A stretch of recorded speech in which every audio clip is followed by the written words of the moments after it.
ยินดีต้อนรับสู่โรงพยาบาลแม่สายค่ะวิดีโอนี้จัดทำขึ้นเพื่อเป็นการให้ความรู้เกี่ยวกับการฝากครรภ์ตามแนวทางองค์กรอนามัยโลกและกระทรวงสาธารณสุขเพื่อให้เกิดความปลอดภัยของคุณแม่และทารกในครรภ์ค่ะ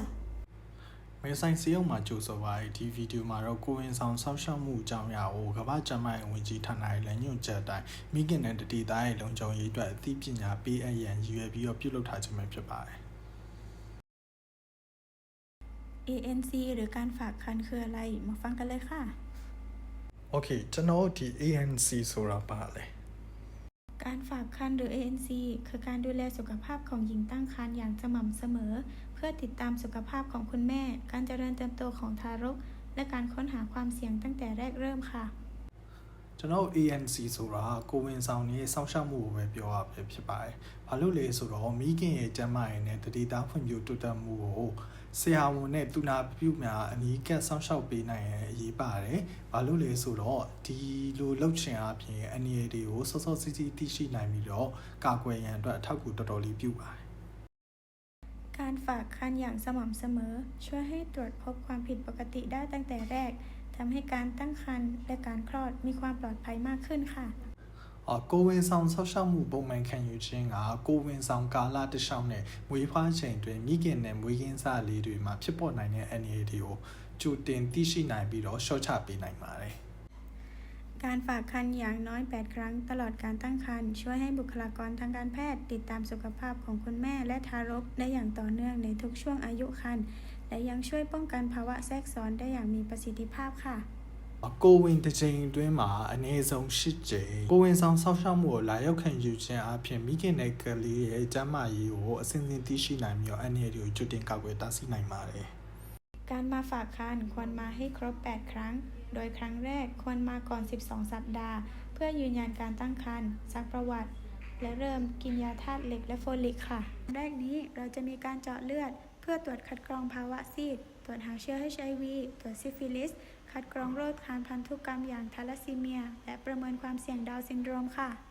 ပထမဆုံးတစ်ချိန်ကတော့ကိုဝင်ဆောင်ရှောက်မှုကိုကိုဝင်စနပ်ပတ်မတိုင်ခင်မှာလာရောက်ခြင်းအပြင်ကိုဝင်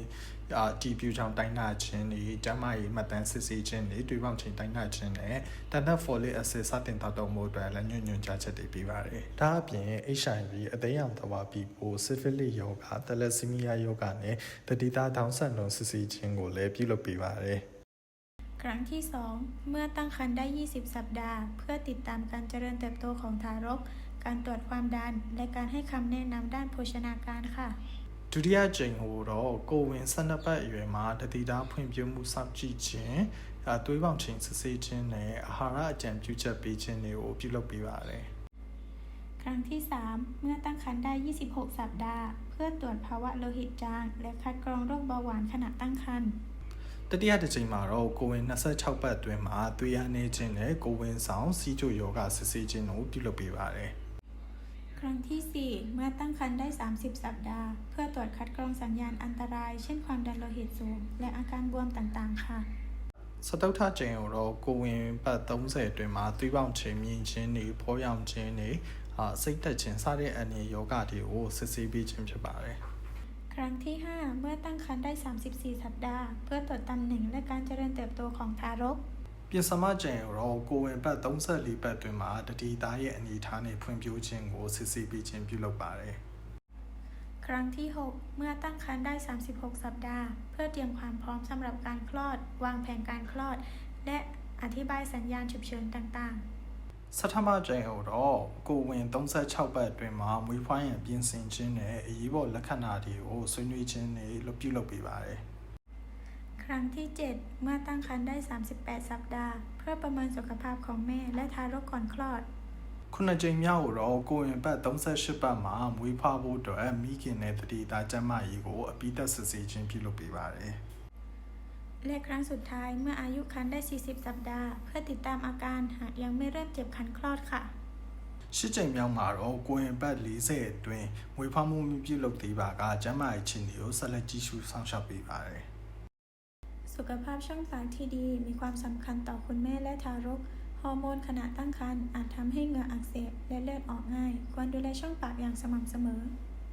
သွားကျမ်းမာရေးကောင်းမွန်ခြင်းကလည်းကိုဝင်ဆောင်မိခင်တဲ့တတိသားတွေအတွက်အရေးပါပါတယ်။ဟော်မုန်းပြောင်းလဲမှုကြောင့်လည်းတဖုံးရောင်ရမ်းခြင်းတွေတဖုံးယောဂတွေလည်းဖြစ်ပေါ်လာနိုင်ပါတယ်။ ด้วยการแปลงตามหลัก 222 หากมีอาการอาเจียนให้บ้วนปากด้วยน้ำและรอสักครู่ก่อนแปรงฟันค่ะ အဲ့ဒါအချောင်းနေ့စဉ်နှစ်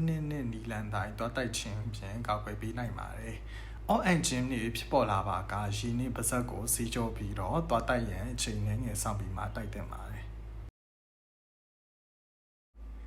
ข้าวหรือธัญพืชให้พลังงานสำหรับกิจกรรมประจำวันช่วยในการเจริญเติบโตและพัฒนาสมองของทารก ဆန်ကတော့အခြေခံစားစာဖြစ်တဲ့အတွက်ကြောင့်နေ့စဉ်လှုပ်ရှားမှုအတွက်အားရင်ပေးပြီးတတိသားရဲ့အုံနောက်ဖွံ့ဖြိုးမှုကိုထောက်ပံ့ပေးပါတယ် ผักอุดมไปด้วยวิตามินและใยอาหารช่วยป้องกันท้องผูกและภาวะโลหิตจาง ဟင်းဒီဟင်းရွက်တွေကတော့ဗီတာမင်နဲ့အမြင့်တက်တည်ကျွဲပါပြီးတော့ဝမ်းချုပ်ခြင်းနဲ့သွေးရနေခြင်းတွေကိုကာကွယ်ပေးပါတယ်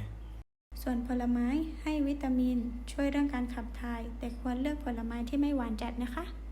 အသီးနှံများကလည်းဗီတာမင်တွေပေးပြီးတော့အစာချေစနစ်ကိုကူညီပေးပါတယ်အချို့လွန်ခဲ့တဲ့အသီးနှံတွေကိုတော့ရှောင်ရှားသင့်ပါတယ်နော် โปรตีนช่วยสร้างอวัยวะกล้ามเนื้อและเลือดของทารกและยังช่วยให้คุณแม่แข็งแรงได้อีกด้วยค่ะ အသားငါဥပေးမျိုးစုံကလည်းတတိသားရဲ့အင်္ဂါများနဲ့သွေးစဲများဖွဲ့စည်းခြင်းကိုကူညီပေးပါတယ်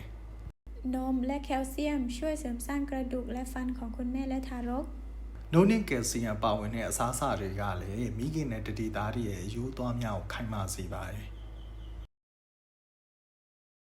อาหารบางชนิดอาจเพิ่มความเสี่ยงต่อการตั้งครรภ์ ကိုဝင်ဆောင်နေချိန်အတွင်းမှာအစားအစာနဲ့အချို့ရာတွေကကိုဝင်သေးတွေကိုအန်ဒရယ်ဖြစ်စေနိုင်ပါတယ်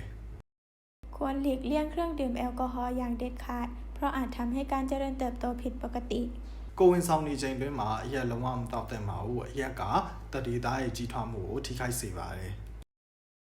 ควรหลีกเลี่ยงบุหรี่และควันบุหรี่มือสอง ဆေးလိပ်နဲ့ဆေးလိပ်မီကိုမှုရှိတဲ့နေရာတွေကိုလည်းရှောင်ရှားသင့်ပါတယ် รวมถึงเนื้อสัตว์ ปลาและไข่ดิบหรือสุกไม่ทั่ว မကြက်သေးတဲ့အသားငါဥတွေကိုလည်းမစားသင့်ပါဘူး ควรจำกัดของหวานและอาหารแปรรูปเพื่อความปลอดภัยของคุณแม่และทารกค่ะ အချို့ရည်တွေနဲ့အငံ့များတဲ့အစားအစာတွေကိုလည်းရှော့ချသင့်ပါတယ် หญิงตั้งครรภ์ทุกคนควรได้รับธาตุเหล็กและโฟลิกแอซิดรับประทานวันละ1 ครั้งหลังอาหารธาตุเหล็กช่วยป้องกันภาวะโลหิตจางซึ่งอาจทำให้เหนื่อยง่าย หน้ามืดและวิงเวียนศีรษะโฟลิกแอซิดช่วยป้องกันความพิการของสมองและไขสันหลังของทารกอย่าลืมดื่มน้ำสะอาดอย่างน้อยวันละ 6-8 แก้วเพื่อสุขภาพที่ดีของแม่และลูกค่ะ ကိုဝင်ဆောင်အမျိုးသမီးအားလုံးဟာတန်တက်နဲ့ folic acid ကိုအစားစားပြိုင်တစ်နေ့တစ်ချိန်တောက်သုံးသင့်ပါတယ်။တန်တက်ကသွေးအားနေခြင်းကိုကာကွယ်ပေးပြီးတော့ပင်ပန်းနေခြင်းနဲ့မူဝေခြင်းတွေကိုရှော့ချပေးပါတယ်။ folic acid ကတော့တတိသားရဲ့အုံနောက်နဲ့ကြောရိုးချိုရင်းမှုကိုကာကွယ်ပေးပါတယ်။နေ့စဉ်ရေကိုလည်း6ခွက်ကနေ10ခွက်ထိတောက်ဖို့မပြီးသင့်ပါဘူး။ องค์กรอนามัยโลกแนะนำให้หญิงตั้งครรภ์ออกกำลังกายเบาๆอย่างสม่ำเสมอ เช่นการเดินวันละ 20-30 นาที ยืดเหยียดกล้ามเนื้อ และฝึกหายใจลึกๆ หากรู้สึกเวียนศีรษะ เจ็บหน้าอก เลือดออก หรือหายใจไม่สะดวก ให้หยุดออกกำลังกายทันทีเพื่อความปลอดภัยของแม่และลูกค่ะ ကမ္ဘာ့ကျန်းမာရေးအဖွဲ့ရဲ့ညွှန်ကြားချက်အရကိုဝင်ဆောင်အမျိုးသမီးတွေက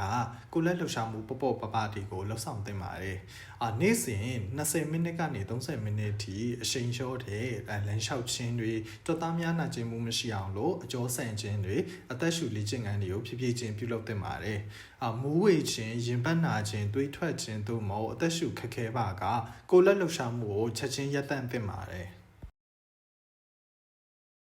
สุขภาพจิตเป็นส่วนสำคัญของการดูแลหญิงตั้งครรภ์ในช่วงตั้งครรภ์อาจมีอารมณ์แปรปรวน ความกังวล หรือรู้สึกเหนื่อยล้าได้ ควรพักผ่อนให้เพียงพอ และนอนหลับวันละ 7-8 ชั่วโมง หากรู้สึกเครียด กังวล หรือเศร้า อย่าลังเลที่จะพูดคุยกับครอบครัว พยาบาล แพทย์ เพื่อให้ได้รับการดูแลอย่างเหมาะสม စိတ်ပိုင်းဆိုင်ရာကျန်းမာရေးကလည်းကိုဝင်ဆောင်အမျိုးသမီးတွေအတွက်အလွန်မြင်ရေးပါပါတယ်။ကိုဝင်ဆောင်နေချိန်အတွင်းမှာစိတ်ခံစားချက်ပြောင်းလဲခြင်း၊စိုးရိမ်ပူပန်ခြင်း၊ပင်ပန်းနေခြင်းတွေဖြစ်ပေါ်နိုင်ပါတယ်။လုံလောက်စွာအနားယူပြီးတနေ့ကို9နာရီမှ10နာရီထိအေးဝအောင်အိပ်ပါစိတ်ဖိစီးမှုစိုးရိမ်မှုတို့မဟုတ်ဝမ်းနည်းမှုခံစားရပါကမိသားစုနဲ့သူနာပြုတို့မဟုတ်ဆရာဝန်နဲ့ပြောဆိုတိုင်ပင်နိုင်ပါတယ် สัญญาณอันตรายระหว่างตั้งครรภ์เป็นภาวะที่ต้องได้รับการดูแลทันที หากมีเลือดออกทางช่องคลอด และปวดศีรษะรุนแรง ကိုဝင်ဆောင်နေချိန်တွင်းမှာဒီယောဂလက္ခဏာရဲ့ဖြစ်ပေါ်လာပါကချက်ချင်းစိတ်ကူးတာမှုခံယူသင့်ပါတယ်ဒီအမျိုးသမီးအင်္ဂါကသွေးရထွက်ခြင်းခေါင်းပြင်းထန်စွာကိုက်ခဲခြင်း การมองเห็นไม่ชัด หน้าหรือแขนขาบวมผิดปกติ และปวดท้องรุนแรง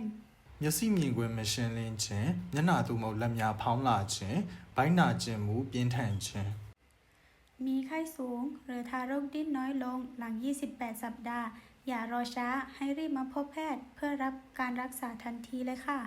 ကိုပူချိန်မြင့်ခြင်းသို့မဟုတ်ကိုဝင်28ပတ်ကျော်ပြီးတတိသားလှုပ်ရှားမှုရုံနေပါကနှောင့်နှေးနေပဲမဲဆိုင်ဆေးရုံကိုချက်ချင်းလာရောက်တင်ပါတယ် การฝากครรภ์ทุกครั้ง คุณแม่จะได้รับบริการตามมาตรฐานของกระทรวงสาธารณสุขและ WHO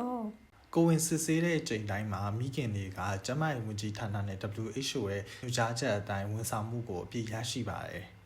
เจ้าหน้าที่จะวัดความดันโลหิต ชั่งน้ำหนักทุกครั้ง ตรวจเลือดและปัสสาวะ เพื่อตรวจหาภาวะโลหิตจาง การติดเชื้อ และเบาหวานขณะตั้งครรภ์ လာရောက်တဲ့ချိန်တိုင်းမှာသွေးပေါင်ချိန်နဲ့ကိုလေးချိန်တိုင်းတာခြင်းတွေသွေးနဲ့စီကိုစစ်ဆေးပြီးတော့သွေးရနေခြင်းကုသယောဂနဲ့တီချိုယောဂတို့ကိုရှာဖွေစစ်ဆေးပါတယ် มีการฟังเสียงหัวใจทารก และติดตามการเจริญเติบโตอย่างใกล้ชิด รวมถึงการให้วัคซีนที่จำเป็นอีกด้วยค่ะ တတိသားရဲ့နှလုံးခုန်တန်အောင်နားထောင်ပြီးမိခင်နဲ့တတိသားကိုယောဂများမှာကောက်ွယ်နိုင်ရန်အတွက်ကောက်ွယ်စီးတွေကိုလည်းပေးအပ်ပါတယ် การเตรียมตัวก่อนคลอด ช่วยลดความเสี่ยงในกรณีฉุกเฉิน ဝေဖမယ့်အချိန်တွေကြိုတင်ပြင်ဆင်ခြင်းအရေးပေါ်အခြေအနေတွေကိုရှော့ချပေးပါတယ် คุณแม่ควรเตรียมอุปกรณ์ที่จำเป็นต่างๆ ก่อนอายุครรภ์ 36 สัปดาห์ และวางแผนการเดินทางให้พร้อม ကိုဝင်36ပတ်မတိုင်ခင်မှာဆေးရုံတို့ယူဆောင်မဲ့အိတ်ကိုကြိုတင်ပြင်ဆင်ထားသင့်ပါတယ်ဆေးရုံတို့သွားရင်လမ်းကြောင်းများကိုစီစဉ်ထားသင့်တယ် บันทึกเบอร์โทรศัพท์ฉุกเฉิน และพูดคุยวางแผนการคลอดร่วมกับเจ้าหน้าที่สาธารณสุข เพื่อความปลอดภัยทั้งของคุณแม่และลูกในครรภ์ค่ะ အရေးပေါ်ဖုန်းနံပါတ်များကိုလည်းကြိုတင်သိမ်းဆည်းထားပါ။ဖွားရေးစီစဉ်ကိုဆရာဝန်တို့မဟုတ်သူနာပြုနဲ့ကြိုတင်ဆွေးနွေးထားသင့်ပါတယ် ขอให้คุณแม่เข้ารับการฝากครรภ์ตามนัดทุกครั้ง ดูแลสุขภาพร่างกายและจิตใจ หากมีข้อสงสัยหรือความกังวล อย่าลังเลที่จะสอบถามแพทย์หรือพยาบาล โรงพยาบาลแม่สาย พร้อมดูแลคุณแม่และลูกน้อยให้ปลอดภัยในทุกช่วงของการตั้งครรภ์ และสุดท้ายนี้ขอขอบคุณที่รับฟังจนจบคลิปนะคะ ။ကိုဝင်ဆောင်မိခင်များအနေနဲ့လည်း ANC ချင်းဆိုတဲ့ရက်တွေကိုမပြတ်မကွက်လာရောက်ဖို့အတွက်တိုက်တွန်းအားပေးပါတယ်။နေ့စဉ်ဘဝတွင်လည်းခန္ဓာကိုယ်နဲ့စိတ်ပိုင်းဆိုင်ရာကျန်းမာရေးကိုလည်းထိမ့်သိမ်းမှာမိကုံးများသို့မဟုတ်စိုးရိမ်မှုများရှိပါကဆရာဝန်နဲ့သူနာပြုတွေကိုမေးမြန်းနိုင်ပါတယ်။မေဆိုင်ဆေးရုံကလည်းမိခင်နဲ့တတိသားရဲ့လုံခြုံရေးကျန်းမာရေးအတွက်အမြဲတမ်းစောင့်ရှောက်ဖို့အတွက်အသင့်ပါပဲ။ဗီဒီယိုလေးကိုဆုံးထိကြည့်ပေးတဲ့အတွက်ကျေးဇူးများတင်ပါတယ်ခင်ဗျာ။ ขอบคุณค่ะ